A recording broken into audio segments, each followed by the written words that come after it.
கர்த்தரை நம்பினோர் கைவிடப்படார் என்ற உன்னத வார்த்தை வெறுமனே எழுதப்பட்ட வாசகம் அல்ல. அது காலங்கள் கடந்தும் மாறாத இறைவனின் வாக்குறுதி.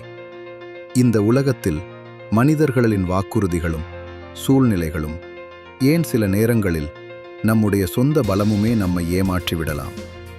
ஆனால் அகிலத்தை ஆளுகின்ற கர்த்தர் மேல் வைக்கின்ற நம்பிக்கை ஒருபோதும் வீண் போகாது. நீங்கள் இன்று எந்த ஒரு இக்கட்டான சூழ்நிலையில் நின்று கொண்டிருக்கலாம்.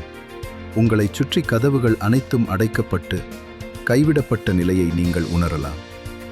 ஆனால் நினைவில் கொள்ளுங்கள், மனிதர்கள் கைவிடும் இடத்தில்தான் இறைவனின் கரம் உங்களை தூக்க காத்திருக்கிறது. உங்களை இதுவரை நடத்திய தேவன் இனியும் உங்களை நடுத்தெருவில் விட்டுவிட மாட்டார்.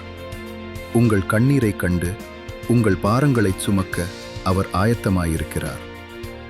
எனவே சோர்ந்து போகாமல் முழு இதயத்தோடு அவர் மேல் பாரத்தை போடுங்கள். உங்களுக்கு ஒரு புதிய வழியை அவர் நிச்சயம் உருவாக்குவார். கர்த்தரை நம்புங்கள். உங்கள் வாழ்வில் புது விடியலை காணுங்கள். ஆமென்.